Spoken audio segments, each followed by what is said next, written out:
আজকে এই ভিডিওটা তাদের জন্য যাদের জীবনের সমস্যা অনেক বেশি, যারা চাচ্ছেন নিজের স্বপ্নের জন্য কাজ করতে, নিজের গোলটা অ্যাচিভ করতে, কিন্তু আপনার লাইফে প্রবলেম এত বেশি যে আপনি আসলে আপনার গোলটা অ্যাচিভ করতে পারতেছেন না, বা আপনি যখনই শুরু করতেছেন দেখা যাচ্ছে কোনো না কোনো বাধা বা কোনো না কোনো ব্যারিয়ার আসতেছে, এবং শুরু করার কিছুদিন পরে আপনাকে আবার ঝরে পড়া লাগতেছে। তো তাদের জন্য আজকের এই ভিডিওটা। ভিডিও শুরুতেই বলে নেই, আমি আজকের এই ভিডিওটা তৈরি করতেছি ইউএসএ তে। আমি যে ইউনিভার্সিটিতে পড়ি ওই ইউনিভার্সিটিতে আমার ডিপার্টমেন্টের গ্রাউন্ড ফ্লোরে। এটা আমাদের ডিপার্টমেন্টের অফিস 4 তলায়, এবং এটা গ্রাউন্ড ফ্লোর। এই জায়গায় বসে আমি আজকে এই ভিডিওটা তৈরি করতেছি। এইটা আমি কেন বললাম তা একটু পরেই আপনারা বুঝতে পারবেন। আমি যখন এই ইউনিভার্সিটিতে অ্যাপ্লাই করি, হুইচ মিনস আমি যখন দেশে ছিলাম, তখন আমার একটা ফুল টাইম জব ছিল। আমি সিলেটে একটা প্রতিষ্ঠানে আইএলটিএস ইনস্ট্রাক্টর হিসেবে কাজ করতাম, এবং আমার কাজ থাকতো, মানে আমার ক্লাস থাকতো সকাল 11:30 থেকে রাত 9টা পর্যন্ত। আমি অফিসে যেতাম 11টা 11:30টার দিকে, এবং আমি অফিস থেকে বের হতাম রাত 9টায়। আমি প্রতিদিন 4টা করে ক্লাস নিতাম। এক একটা ক্লাসের ডিউরেশন ছিল 1 থেকে 1.5 ঘন্টার মতো, মানে স্ট্যান্ডার্ড টাইম আমরা 1.5 ঘন্টা মেনটেন করতাম, মাঝে মধ্যে হয়তো একটু এদিক সেদিক হতো। এইভাবে আমি 4টা ক্লাস নিতাম। তারপর আমার প্রচুর স্টুডেন্ট আসতো, তাদেরকে কাউন্সিলিং করা লাগতো। তো দেখা যেত আমার ফ্রি সময়টা আমি নিজের জন্য সময় পেতাম দুপুরে 2 ঘন্টা।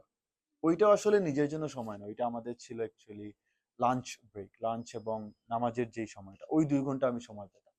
এবং আমি এখন যে ইউনিভার্সিটিতে পড়াশোনা করতেছি, আমি এখন যেই জায়গায় বসে ভিডিওটা তৈরি করতেছি, এই ইউনিভার্সিটির অ্যাপ্লিকেশন আমি ওই যে 2 ঘন্টা ফ্রি সময় পেতাম, ওই 2 ঘন্টার মধ্যেই কিন্তু করছিলাম। এবং আমি যখন এই অ্যাপ্লিকেশনের কাজগুলো করতেছি, আমার ফুল প্রসেসিংটা আমি নিজে করছি। Trust me, I had all the reasons in the world not to do it. কারণ আমি যখন এই ইউনিভার্সিটি অ্যাপ্লাই করতেছিলাম, তখন অলরেডি আমি 3বার কানাডার ভিসা রিফিউজাল খেয়ে গেছি, মানে 3বার আমার কানাডার ভিসা রিফিউজ হয়ে গেছে। আমি ইউএসএ তে আরো কয়েকটা ইউনিভার্সিটি অ্যাপ্লাই করছি, ওইখান থেকেও খুব একটা পজিটিভ রেসপন্স আসে নাই। এবং আমি বলতেই পারতাম আমি সারাদিন 4টা ক্লাস নিচ্ছি, আমার তো আসলে ফ্রি সময় নেই, আমি কখন অ্যাপ্লাই করব। এই এক্সকিউজ কিন্তু আমি দিতেই পারতাম। কিন্তু আমি যদি এই এক্সকিউজটা দিতাম, এই এক্সকিউজটা দিয়ে যদি আমি অ্যাপ্লাই না করতাম, তাহলে কিন্তু আমার আজকে এই জায়গায় আসা হতো না। এবং trust me, I had all the reasons to give excuses. কারণ আপনি আমার এই যে 2 ঘন্টা গ্যাপ পেতাম, এই 2 ঘন্টা গ্যাপের আগে 2টা ক্লাস থাকতো, পরে 2টা ক্লাস থাকতো। এবং ক্লাস নেওয়াটা আসলে নট এ ইজি টাস্ক। যারা আমরা টিচিং প্রফেশনের সাথে আছি, আমরা জানি কথা বলাটাও কিন্তু অনেক চ্যালেঞ্জিং একটা টাস্ক, এবং একটা ক্লাসে ভ্যারাইটি অফ স্টুডেন্ট থাকে, এবং অনেক সময় অনেক চ্যালেঞ্জিং স্টুডেন্টদেরও সম্মুখীন হওয়া লাগে। তো 2টা ক্লাস আগে, 2টা ক্লাস পরে আমার কিন্তু, আমি যেমনটা বললাম, যদি আমি এক্সকিউজ দেওয়ার হইতো, I had all the obvious reasons, all the valid reasons to give excuse. আমি বলতেই পারতাম আমার তো আসলে সময় নেই, আমি এই কাজগুলো যে করব কখন করব, আমি করতে চাই কিন্তু আমি অ্যাকচুয়ালি কখন করব। But it all comes down to, যদি আমি এক্সকিউজ দিতাম তাহলে কিন্তু আমার আজকে এই জায়গায় আসা হতো না, এই জায়গায় বসে ভিডিওটা তৈরি করা হতো না। আমার যে সবচেয়ে আমার লাইফের সবচেয়ে বড় যে স্বপ্ন ছিল, আমি বাহিরের একটা ইউনিভার্সিটি থেকে মাস্টার্স করবো, সেই স্বপ্নটা ফুলফিল করা হতো না। তো এখন আসি, যাদের আসলে লাইফে সমস্যা অনেক বেশি, তারা কিভাবে সেটা সর্ট আউট করবে। এইখানে একটা বাস্তব কথা দেখেন, মানুষের লাইফ কখনোই পারফেক্ট হবে না। আপনার লাইফ এইরকম কখনোই হবে না যে আপনার লাইফে কোনো প্রবলেম নাই, সবকিছু পারফেক্ট, সবকিছু সুন্দর আপনার লাইফে, you have nothing to worry about, you have no issues in your life. এইটা কখনোই হবে না, কোনোদিন হবে না। আপনি যতদিন পর্যন্ত বাঁচবেন, আপনার লাইফে কোনো না কোনো সমস্যা, কোনো না কোনো প্রবলেম থাকবে, আপনার লাইফে ব্যস্ততা থাকবে। এবং যত সময় যাবে, ব্যস্ততাটা কয়েক গুণ বাড়বে। আপনি এখন যেই ব্যস্ত, ট্রাস্ট মি, 6 মাস পরে এর থেকে বেশি ব্যস্ত থাকবেন, 1 বছর পরে আপনি এর থেকে দ্বিগুণ ব্যস্ত থাকবেন। এবং আপনার লাইফে সমস্যা যদি এখন 5টা থাকে, তখন সমস্যা 10টা হবে। তো আপনি যদি কমপ্লেইন দেওয়ার হয়, আপনি যে কোনো অবস্থায় যে কোনো সময় আপনি কমপ্লেইন দিতে পারবেন। কিন্তু what matters is that, what counts is that, আপনার লাইফে এত সমস্যা থাকার পরও, আপনার লাইফে এত ঝামেলা থাকার পরও আপনি কিভাবে আপনার গোলটা অ্যাচিভ করছেন, আপনি কিভাবে আপনার স্বপ্নের পিছনে সময় ইনভেস্ট করছেন। এই জায়গাগুলোতে আপনাকে প্রায়োরিটি সেট করা লাগবে। আপনার হাতে টাকা নাও থাকতে পারে, আপনার অনেক ফ্যামিলি ইস্যুস থাকতে পারে, আপনার আরো অনেক সমস্যা থাকতে পারে, but you have to manage it. যদি আপনি এক্সকিউজ দিয়ে থেমে যান তাহলে আপনি থেমে গেলেন। এইগুলো আপনাকে আমলে নিয়ে আপনাকে কাজ করে যাওয়া লাগবে। আপনি আমি যাদেরকে আইডল মানি, আপনি আমি যাদেরকে মনে করেন সাকসেসের সফলতার ডেফিনেশন হিসাবে চিনি, আপনার কি মনে হয় তারা এই জায়গায় যে পৌঁছাইছে তারা কি কোনো স্ট্রাগল ছাড়া পৌঁছাইছে? তাদের লাইফ কি পারফেক্ট ছিল? না। যেমন স্পোর্টসের দিক দিয়ে দুইজন বর্তমান সময়ে সবচেয়ে সফল দুজন মানুষ হচ্ছেন মেসি এবং ক্রিস্টিয়ানো রোনালদো। আপনারা যদি তাদের লাইফ স্টোরিটা জানেন, তারা কি কতটুকু স্ট্রাগল করে আসছে, আমরা জানি, আপনারা অনেকেই জানেন, যারা স্পোর্টস ভালো লাগে বা স্পোর্টসে আছেন তারা তো অবশ্যই জানেন। They are two of the hardest, I mean hard working people in the world. তারা যত বড় লেভেলে গেছে তাদের জীবনের স্ট্রাগলটা তত বড়।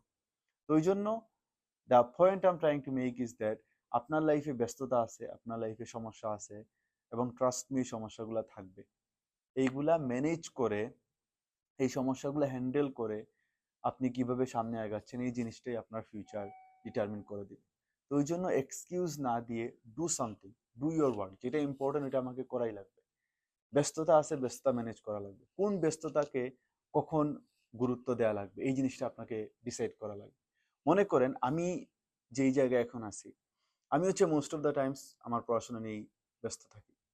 এখন মনে করেন আমার হচ্ছে দুইটা কাজ। একটা কাজ হচ্ছে আমার শপিং করা লাগবে, আমার হচ্ছে বাজার সাজার করা লাগবে।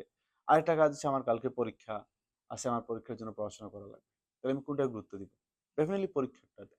তো ওই জন্য আপনার অনেক ব্যস্ততা হয়তো বা আছে, কিন্তু কোন ব্যস্ততাকে আপনি গুরুত্ব দিবেন এই জিনিসটা আপনাকে ডিসাইড করা লাগবে, যে কখন কোন ব্যস্ততা গুরুত্ব পাবে। আমরা অনেকেই আছি যারা আসলে আননেসেসারি কাজ নিয়ে ব্যস্ত থাকি।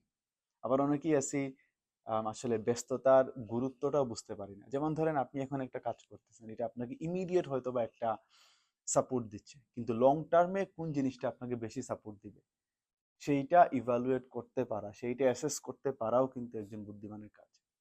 এখন মনে করেন আপনি এমন একটা কাজ নিয়ে ব্যস্ত আছেন যেটা ইমিডিয়েট হয়তো বা আপনাকে সাপোর্ট দিচ্ছে, কিন্তু লং টার্মে এটা আপনাকে এরকম সাপোর্ট দিবে না। তার মানে লং টার্মে আপনাকে যেটা সাপোর্ট দিবে ওই জিনিসটা নিয়ে তো আপনার ব্যস্ত হওয়া উচিত, ইজন্ট ইট? ওই জন্য দ্য থিং ইজ, ব্যস্ততা, প্রবলেম, সমস্যা, ইস্যুস প্রত্যেক মানুষের জীবনেই আছে। কোনো মানুষই সমস্যা ছাড়া নাই। সব মানুষের লাইফে টুকটাক সমস্যা, ঝামেলা, ব্যস্ততা থাকে। এইগুলা ম্যানেজ করেই মানুষ সামনে আগায়। যারা বড় হয়েছে, যারা সামনে গেছে, প্রত্যেকেই এই ব্যস্ততাগুলো ম্যানেজ করেই নিছে। যারা এক্সকিউজ দিয়ে কাজ করা ছেড়ে দেয়, যারা এক্সকিউজ দিয়ে এফোর্ট দেয় না, আমি বলবো তারা আসলে উইক পারসন, তারা স্ট্রং পারসন না। যারা স্ট্রং পারসন তারা ব্যস্ততা, সমস্যাগুলা আমলে নিয়ে মেনে নিয়ে সামনে আগায় যায়, এবং এই জন্যই তারা তাদের গোলগুলো ফুলফিল করতে পারে।